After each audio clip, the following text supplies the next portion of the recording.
After the death of the physical body, it goes upwards. The spiritually prepared soul aspires to fly through the astral world as quickly as possible and to reach the higher layers of heaven. At reincarnation, it is the other way round. The soul, out of the plane to which it belongs, out of its true home, must descend downwards. The lower souls incarnate from the world near the earth, from the astral world, and only have a short way to go. In contrast, the higher souls incarnate from higher layers of the subtle world, a few even from the fiery world. They must, on their way back to earth, pass through hostile lower spheres which are alien to their nature. The descent at birth is in fact more arduous and more unpleasant than the ascent after death. Let us listen to a passage from Agni Yoga.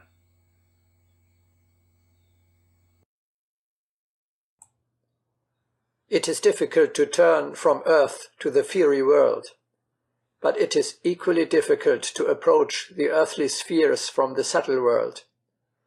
Such plunges may be compared to the work of divers. As the diver must wear a heavy diver's suit in order to resist the pressure of the ocean, so he who approaches earth must also sheath himself in a dense body.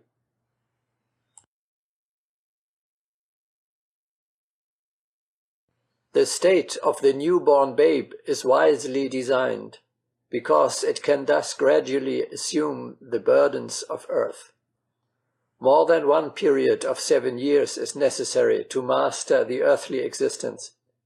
Therefore, one should carefully protect the children.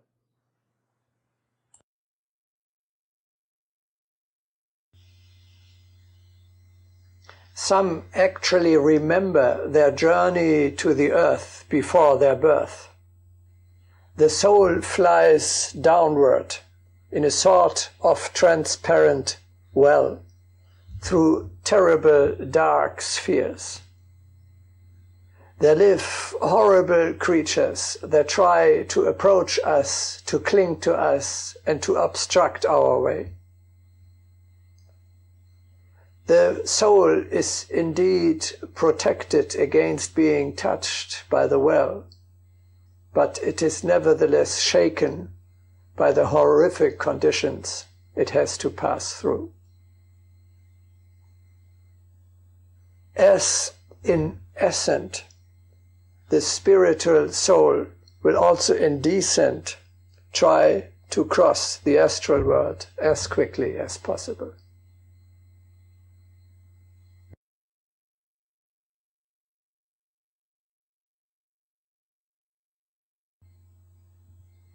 When the physical body dies, the other bodies, insofar as they are already formed, that means, in case of man at least, the bodies of feelings, instincts and thoughts, remain intact. They, the subtle body, are the vehicle which allows the soul to act in the next world. The subtle body is also made of matter, but of the finer matter of the subtle world, of a substance with a higher vibration. The subtle world is the world of thoughts and feelings. Therefore, the subtle body is a form made of the matter of the subtle world, namely of thoughts and feelings. It has, like any substance, a, however minimal, weight. The subtle body is slightly larger than the physical body. You can feel it being constricted by the physical body. For example, when returning from sleep, as if into narrow a house.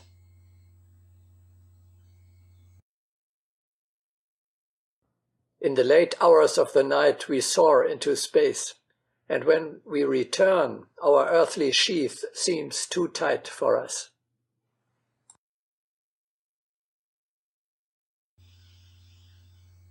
The subtle body perishes when the soul, in a kind of second death, leaves the subtle world and crosses over to the even higher fiery world.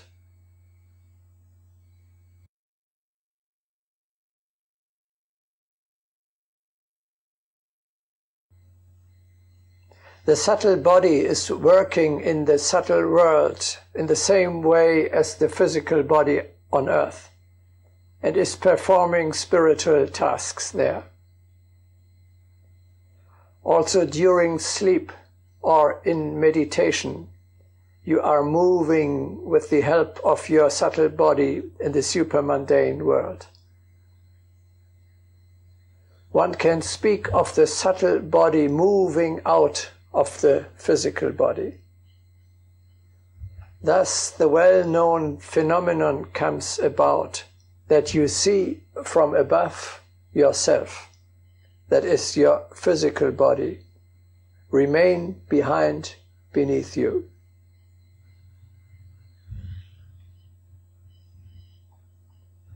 The subtle body carries out real flights in the subtle world, with hardly any earthly time going by.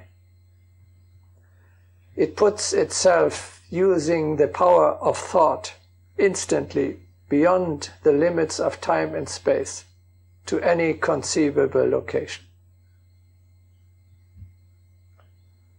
However, your consciousness must already be significantly developed if you want to do meaningful work in the invisible world. Here, too, we see you must learn to consciously guide your subtle body in the upper world, to use it for the fulfillment of tasks in the same way as the physical body on earth.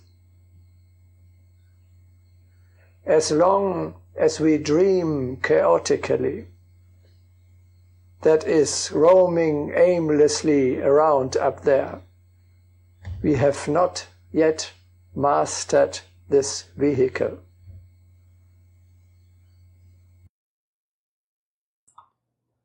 You can send a servant to the market and let him buy needed goods.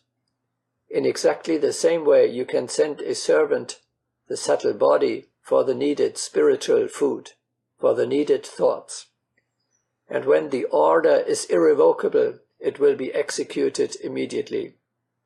All shells must subordinate themselves to the ruler inside, but you have to teach them this, as you teach a hand to write, the feet to walk, and the eyes to read.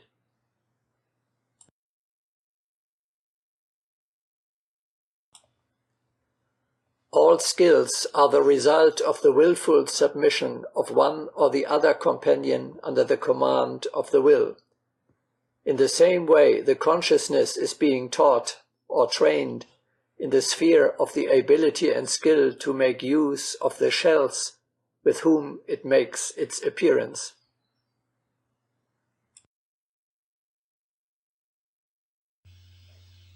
Some people remember vaguely on waking up the work they have done during the night in their subtle body.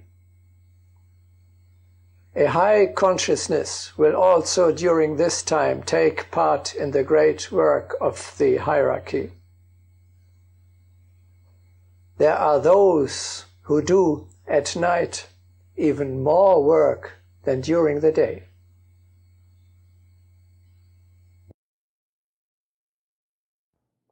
Urusvati, Helena Röhrig, in her subtle body, continuously participates in our help to humanity, Through their flights in the subtle body, our co-workers render so much help to people that no records are sufficient to contain it.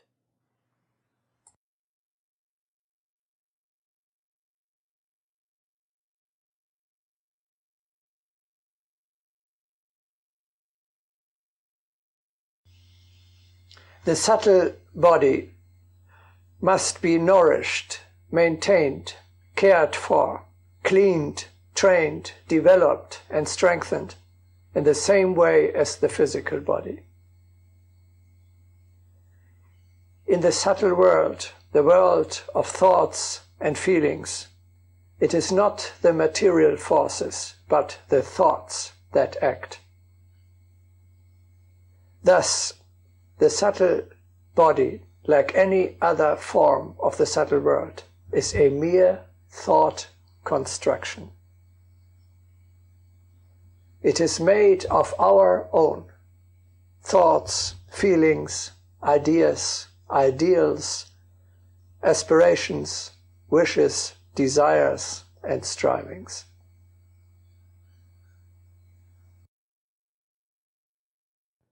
The subtle body is nurtured by good deeds. It gains strength from all that is lofty. That is why good thoughts and deeds are so important. Similarly, art brings moments of highest joy, and thus provides the most nourishing sustenance to the subtle body.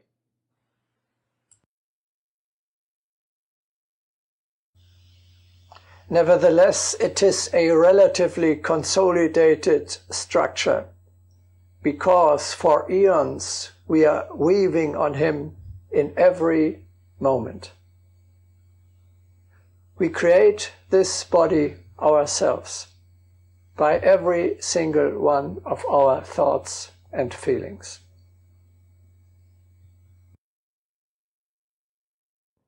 Consciousness nurtures the growth of the subtle body. Even the slightest sensation contributes to the texture of the subtle body.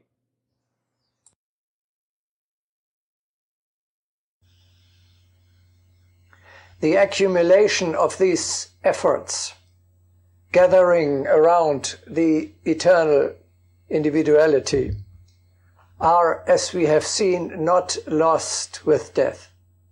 We take them with us to the subtle world.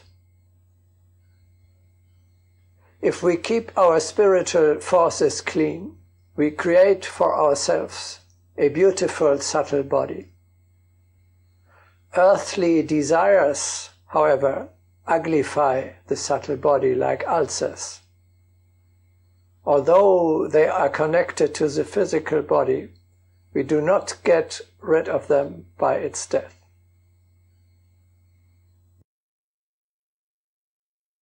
Ecstasy of spirit and joy of the heart yield those energies which nourish the subtle body. It must be understood that imperial and gross earthly desires produce their ugly ulcers, which the spirit must heal in the subtle body. Ulcers of the spirit are carried over into the subtle world if they are not gotten rid of on earth. Liberation from the physical vehicle does not mean deliverance from spiritual ulcers.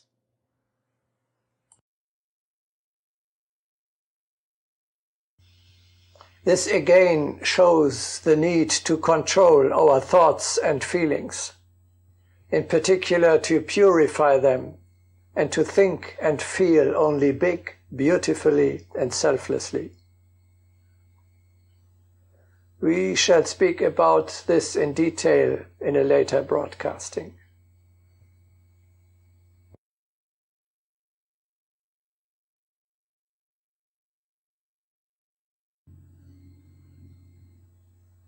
There is a part of the subtle body that you can easily identify, the aura.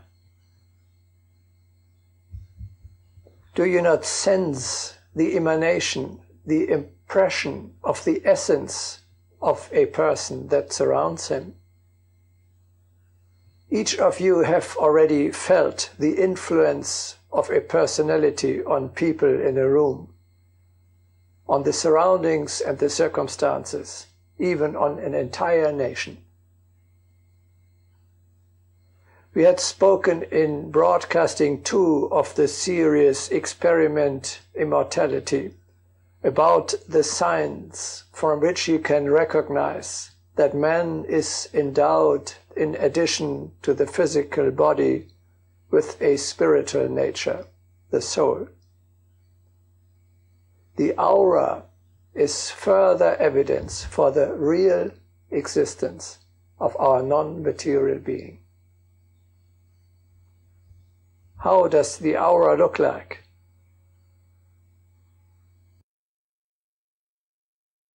The most usual, the narrow aura, which emanates from the entire body, extends outward about 2 inches.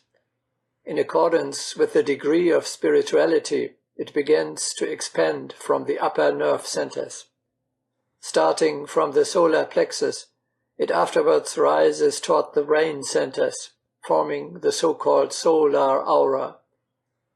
Finally, the radiation of the lower extremities vanishes, and a surrounding ring is being formed. The solar aura may be of 10 or 15 inches, and of course, its dimensions may increase.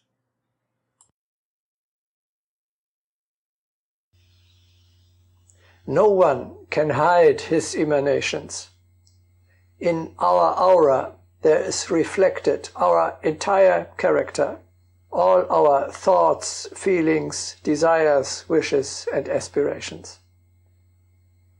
So the aura of a leader is quite different from the one of a babbler.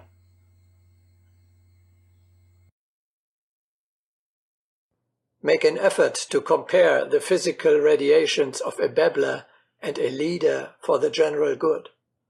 How scintillating is the radiation of the leader, what direct arrows spurt from his shoulders, and what purple waves flow outward in defense, and engender new might. But the radiation of a babbler is furrowed with zigzags, the ends of which turn inwards.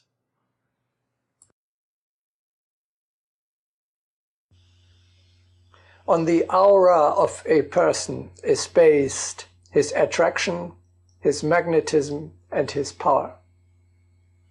According to the law of correspondence, a positive aura will attract and effect positive results, a negative aura, bad ones. Precisely thought and inner motives weave our aura, which is a magnetic field that either attracts or repels possibilities.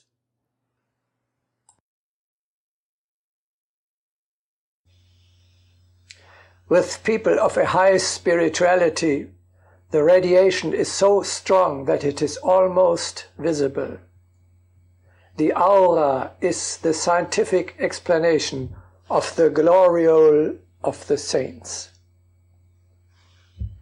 Such a beautiful aura we can create by the power of our spirit, through selfless striving for purity, spirituality, and refinement. A good aura is also important because we literally see things in our own light, namely physically through our own aura. So our nature colors our view of the world. The purer and clearer the aura, the more clearly we can perceive the unvarnished truth.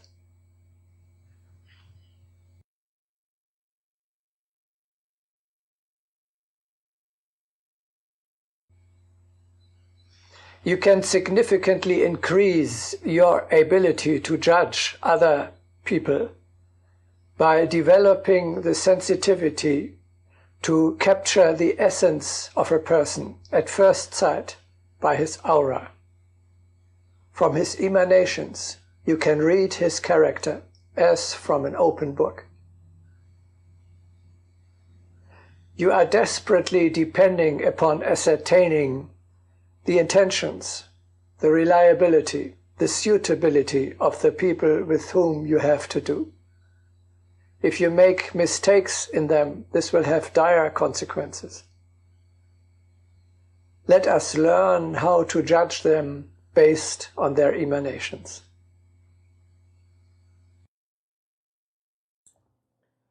When you hire servants, you either test them by designating a task, or you trust them after looking into their eyes. Thus, too, the heart can flesh out convincingly in a glance. Thus, at each possibility, advise the way of the radiance of the eyes.